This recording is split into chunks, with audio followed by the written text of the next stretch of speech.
In 1820, China wasn't developing, it wasn't emerging, it was the largest economy on Earth. Roughly 1/3 of global GDP came from Chinese soil. Its population was immense, its agricultural systems were efficient, and its internal trade networks were so extensive that many regions operated like independent economic zones tied together by imperial bureaucracy.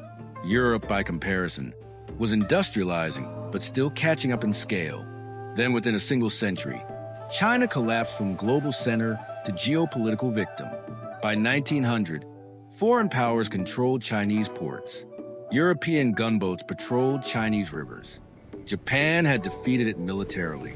Its sovereignty was fragmented, its political authority hollowed out.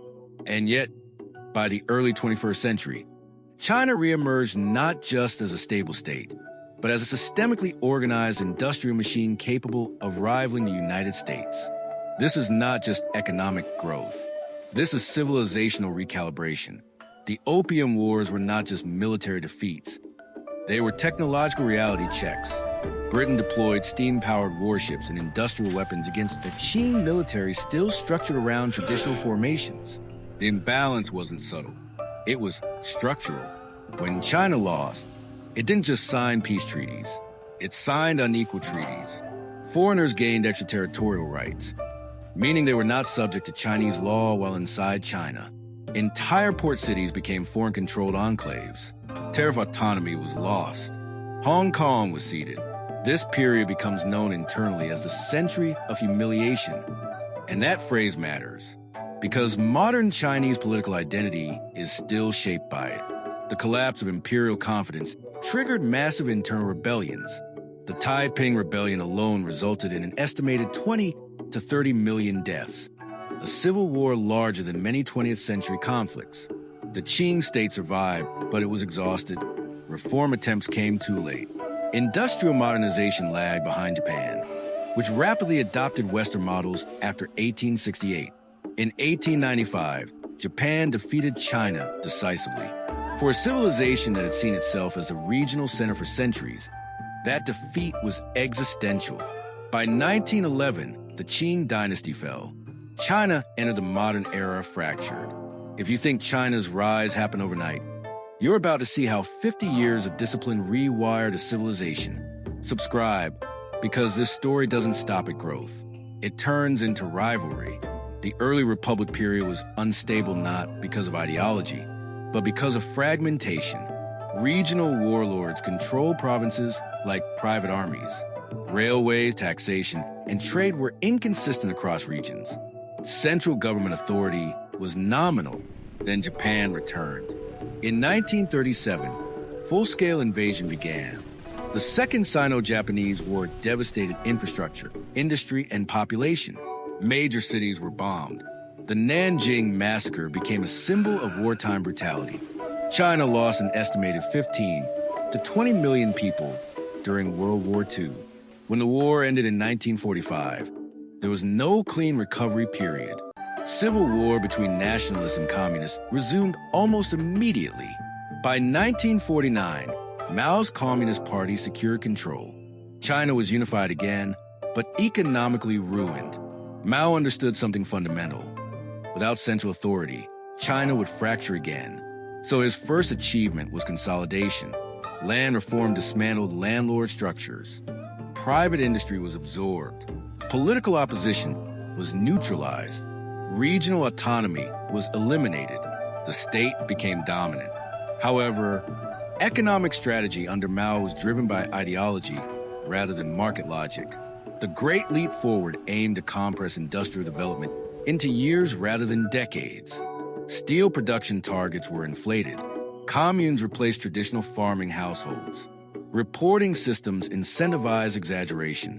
When harvests failed, accurate reporting disappeared under political pressure. The famine that followed between 1958 and 1962 killed tens of millions. It remains one of the most devastating economic miscalculations in history. The Cultural Revolution that followed, 1966 to 1976, further destabilized education, science, and governance structures. But here is the paradox. By 1976, China was poor, but it was unified. And unity is a multiplier. When Deng Xiaoping emerged as China's paramount leader in 1978, he inherited a country that was politically unified but economically stagnant. Per capita income hovered near the bottom of global rankings. State-owned factories were inefficient. Agricultural communes produced just enough to survive. The Cultural Revolution had hollowed out universities and research institutions. China had unity, but very little prosperity to show for it. Deng did not attempt political liberalization. There were no multi-party elections, no loosening of party control. What he changed was the economic engine, without surrendering the steering wheel. Instead of asking whether China should be socialist or capitalist, Deng reframed the question: how fast can China grow without losing control? The answer began on the coastline, in places like Shenzhen, then a fishing town bordering Hong Kong. Beijing carved out special economic zones. These zones operated under different rules from the rest of the country. Foreign companies could invest. Joint ventures were allowed. Profit incentives replaced rigid central quotas. Local officials were judged by output and growth, not ideological purity. It was controlled experimentation. If it failed, it would remain geographically contained. If it succeeded, it would scale. Shenzhen exploded. Within a few decades, it transformed from rural backwater into a metropolis of more than 10 million people. Factories assembled electronics at speeds Western firms couldn't match. Supply chains compressed into tight geographic clusters. Components traveled minutes instead of weeks. Cheap labor was part of the equation, but discipline and coordination were just as important. Rural workers migrated by the millions into coastal cities, often living in dormitory-style housing attached to factories. Wages were modest by Western standards, but dramatically higher than subsistence farming. For multinational corporations, the calculation was obvious: scale, speed, infrastructure, and a government willing to build whatever was necessary to keep production flowing. This was not chaotic capitalism. It was state-managed market integration. Beijing kept the political monopoly. The Communist Party retained control over land ownership, major banks, strategic industries, and long-term planning, but allowed private enterprise and foreign capital to operate inside carefully designed boundaries. From 1980 onward, China sustained near double-digit GDP growth for roughly 3 decades. That is not normal economic acceleration. That is industrial compression. What took Britain a century, China attempted in 30 years. Urbanization became one of the largest internal migrations in human history. Entire villages emptied as workers moved toward assembly lines and construction sites. New cities rose almost overnight. Skyscrapers multiplied. Industrial parks stretched for miles. Guangdong became synonymous with electronics manufacturing. Zhejiang specialized in textiles and light industry. Shanghai reemerged as a financial and heavy industrial hub. Clusters formed not by accident, but through deliberate policy incentives and infrastructure planning. And the state reinvested aggressively. Trade surpluses were not consumed. They were deployed. Highways stitched provinces together. Ports like Shanghai and Shenzhen expanded into some of the busiest on Earth. Power grids scaled to meet industrial demand.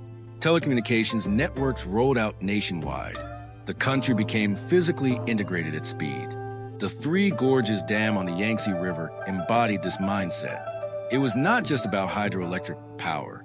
It was about scale, coordination, and the demonstration that the central government could mobilize resources on a continental level and execute. China was not simply producing goods for export. It was building logistical dominance: ports, rail, highways, inland distribution networks, the arteries that allow goods to move with minimal friction. By the early 2000s, global supply chains began to revolve around Chinese efficiency. Western retailers depended on Chinese factories.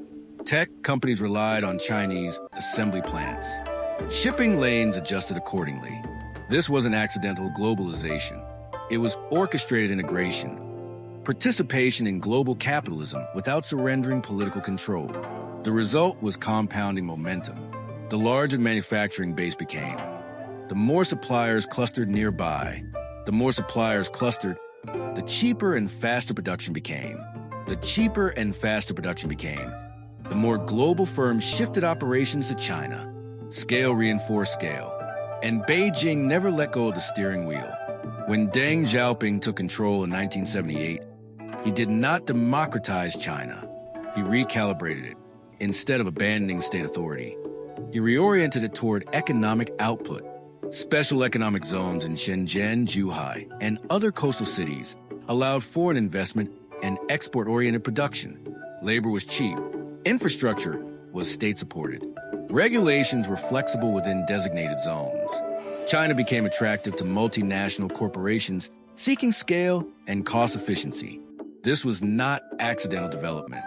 It was orchestrated integration into global capitalism without relinquishing political monopoly. From 1980 onward, China averaged near double-digit annual growth for decades. Hundreds of millions migrated from rural regions into cities. Urbanization accelerated at a pace rarely seen in history. Entire industrial clusters formed, electronics in Guangdong, textiles in Zhejiang, machinery in Shanghai.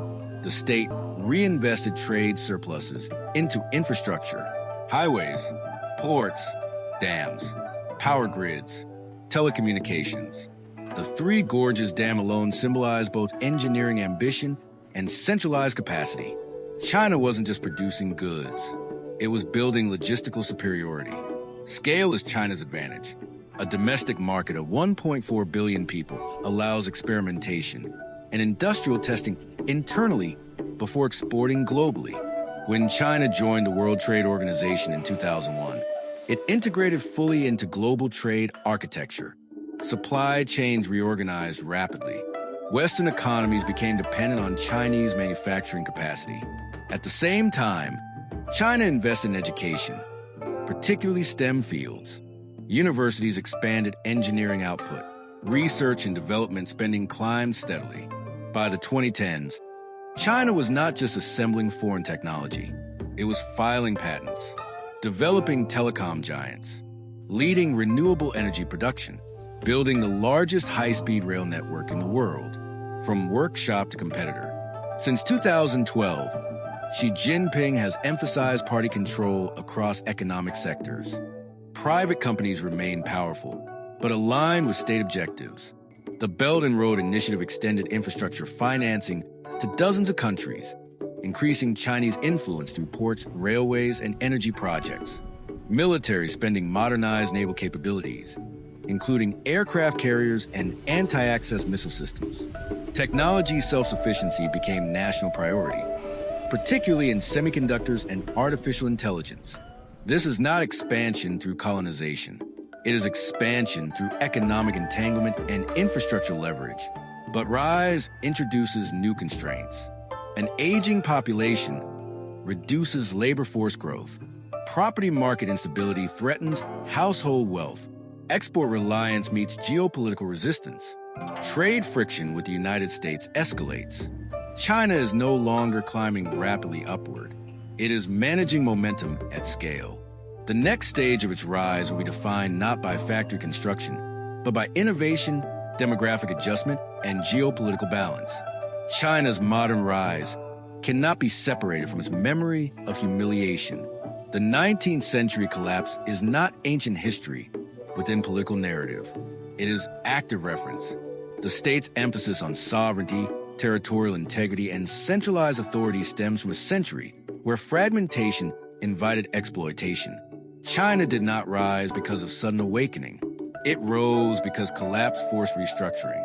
And when 1.4 billion people operate under coordinated infrastructure strategy for decades, compounding effects become visible globally. The question is no longer whether China matters. It is whether the international system can absorb its weight without destabilizing. And that story, the rivalry between China and the United States, is still unfolding. China's rise wasn't accidental. It was engineered.